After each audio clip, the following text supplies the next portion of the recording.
So as Jim has outlined, this meeting is the result of an assignment that I was given in December following the interest on the part of the OCLC board to do something about MOOCs and libraries. And so I'm here today to share my experiences with you. As Jim has outlined, there has been quite a bit of flux and churn around MOOCs and online learning in the press and in the academy.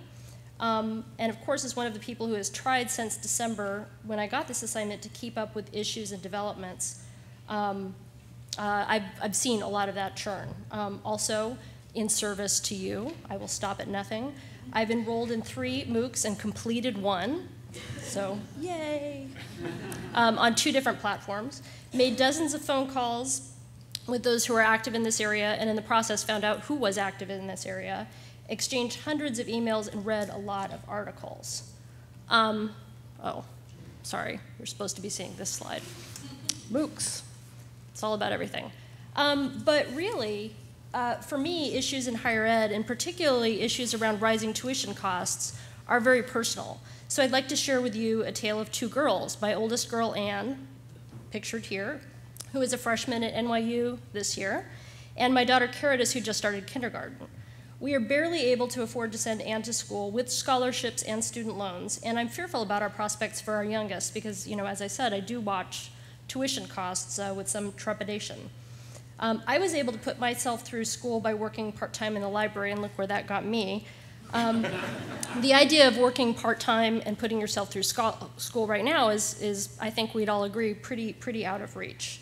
I'd also say that looking at Anne's residential experience as a humanities undergrad at NYU, it's not very different than mine in the 1980s. She emails her papers in just the nick of time, and she registers for classes online. And in a meeting last week, somebody observed that the number of people in her classes is probably larger than it was when I went to school. But there's not a lot about her residential college experience, I would say, that's very different than mine in the 1980s. And I think that this is pretty remarkable given how much other areas of life and work have changed so substantially over time. For example, my very best family photos are on Instagram. So MOOCs and the libraries. What's the connection given that personal preamble? What's happening now and where are the opportunities? And that's what I set out to find in December. In fact, my very first conversation was Steve Gass, sitting right here, so, and Beth Dupuy from UC Berkeley. So with that, I kicked off my investigation. So I started by trying to make contact with librarians who are already involved in MOOCs or who work at institutions who are engaged in partnership with one of the 3 main MOOC providers. So to give you a sense of how quickly this space is moving, when I started this investigation, the numbers are up there. Coursera was at 32, edX was at 6. FutureLearn was launched in December with 12 and is now at 17. So you can see that all of these partnerships have grown quite exponentially even since I started my investigation. So most of what I've learned has been from the edX and Coursera cohort. As I mentioned, FutureLearn was still very much getting underway, and those institutions that I did contact were delighted that we were doing work in this area and pulling things together. And I know that Gil Needham is attending this meeting from FutureLearn, and I hope to learn more about their venture in the coming period of time. I also learned that the edX group has a self-assembled group of librarians, and you'll be hearing a little bit about that. But there wasn't anything similar within the Coursera group. There wasn't a network of librarians who were working with one another.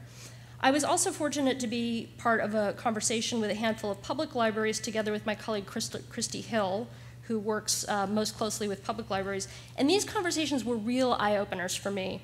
While many academic institutions at this point are concerned with issues around MOOC production, public libraries are thinking creatively about MOOC consumption and how MOOCs may fit into the learning lives of the broad and diverse audience that the public libraries serve, including homeschoolers, those returning to college. So thinking about how MOOCs may fit into a broad learning portfolio, if you will, to support a broad variety of learning objectives. And I also was able to visit the Coursera offices in Mountain View, which are very close to our offices in San Mateo, California. So the first thing to reflect on, I think, is that online education is really nothing new.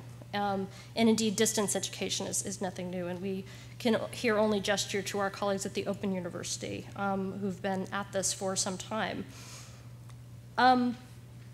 So previous to partnering with institutions, I think nearly all of the institutions that I talked with made reference to their previous online education experiences, either through extension courses or programs designed to be given online. So for example, you can think of the many library school courses that are now given fully online, all of which I would characterize as online ed for fees and degrees.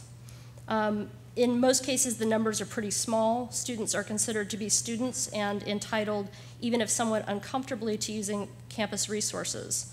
Other campuses post recorded lectures online as sort of a public service, but kind of offered as is and without attempting to adapt the course for an online audience. The MOOC partnerships are different from other efforts, both in terms of number, audience, in terms of working with an outside partner, in some cases a for-profit partner, and also I think due to the increasingly high-wire nature of the courses, there are many, many eyeballs on these courses, both in terms of students, but also in terms of internal and external stakeholders. Everyone's a critic or a fan, it seems. I'm also going to make a few observations about attitudes. There are a lot of really kind of disgruntled people out there. People feel imposed upon, don't see the value of MOOCs. Some folks have chosen to wait until they're called. So people, you know, when you need me, you'll find me right here in the library where I'm hanging out. Even in the most obvious areas like rights clearance, which I'll get to in a moment. Some people I talked to expressed doubts about the viability of the business models of commercial partners and kind of used that as a reason to not get involved. And there's a good reason for this grumpiness. People are being asked to engage with no additional funding, no relief from existing duties, and no certainty about where these new ventures are headed. On the other hand, nearly everyone I spoke to acknowledged that the reason that their institution was engaging with a partner was to learn by doing and to gain a leading position by being on the front lines experimenting with technology and pedagogy. And I also found some librarians who were really embracing the challenge of online learning.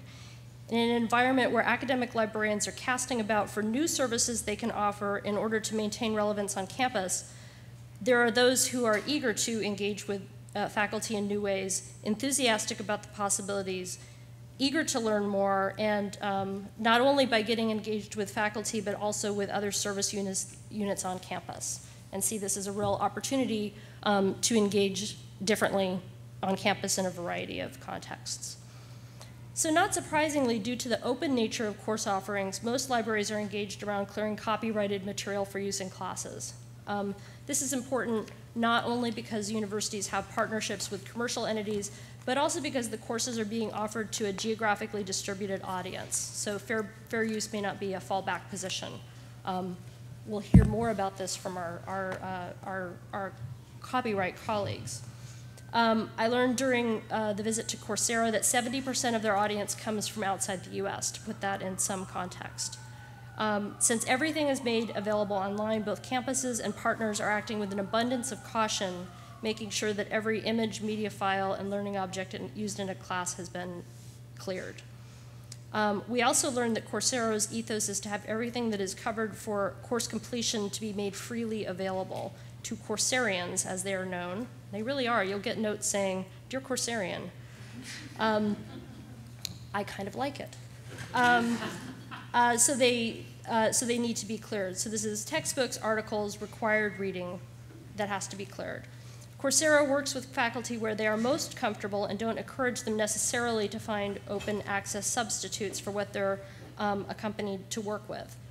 Although Coursera does not manage this project directly, it's handled on campus, either in the library or elsewhere. They shared with us that it takes 380 hours on average to clear material. So this is a really substantial undertaking and explains why when in many conversations where I heard that the library was involved was in copyright and not in any other areas. So one question is, will continued use of MOOCs create opportunities for advancing the conversation on open access with faculty and underscoring the importance of creating both publications and learning objects that are available under open access licenses? Open question. Other ways that librarians are getting engaged is to explore in thinking about how library resources and research skills fit into MOOCs. So one of the touted benefits of teaching online is the ability to test what's successful and what is not by evaluating the copious data that the providers can generate and analyze. What can librarians learn from this data? What can we all learn from this data? Are there opportunities, for example, to improve library instruction? As knowledge about pedagogy shifts, how can libraries support an improved teaching environment? MOOCs also allow for exploring partnerships on campus, whether this is a new way to engage with faculty and understand their needs, or a chance to work with other units on campus. MOOCs allow others to see the library in a new light. As part of this, libraries may become more involved in the production of courses, as they are on some campuses. Another obvious role for libraries is in stewarding the material used in creating courses, from cataloging to preservation. So this brings us to our meeting for today and the themes that we're going to be covering: copyright, production, new opportunities for libraries, and a little about our audiences. We've designed this program where we have opportunities for discussion, input, and interaction. And I want to acknowledge in true MOOC fashion, we're kind of flipping the conference. I think we have more people attending online than we do in the room. So thanks to those of you in the virtual audience for providing such a robust reinforcements from the web. I also wanted to take a moment at the beginning of the conference, before you all run away, to publicly acknowledge the many people who helped with this conference. I want to particularly acknowledge, as Carton did, Martha for her leadership and her help on the pen side. Christy Hill has done just an amazing job helping to put us in touch with public libraries, and also in designing the interactive portion of the program. And finally, we have a cast of folks from OCLC and also Alita Arthurs from the Penn Libraries, who helped with the organizational details of this. Chris and Dale, who worked at our registration desk, Rich and Melissa for making us look fantastic online, and our additional executive sponsor, Kathy DeRosa, who's here with us today. So I want to close off by stretching an analogy for a minute. 3D printers and libraries is one of those topics that gets people really going. People who've never seen a 3D printer, not even really sure what it is, have very, very strong feelings about whether or not 3D printers belong in the library or not. And MOOCs are kind of like that. I think it's worth remembering that these are really early days with this particular form of online education. And I think, as we've all seen, this is a space that's evolving quite rapidly. I think it's too soon for those things that librarians love, best practices, standards, declarations of success or failure. But what I do think it's a great time for is experimentation, for trying things, for abandoning them, and most importantly, it's a great time for sharing the results of your experimentation with one another, both successes and failures. The fact that we're all here and so excited about this meeting is a step in that direction towards sharing information with one another and hearing about how others are experimenting. I'd like to thank all of our speakers for being bold and taking those first steps and being brave and sharing what you're thinking about, if not doing. We've built time into the schedule for discussion and networking, and we hope we've provided a space for effectively learning and thinking together.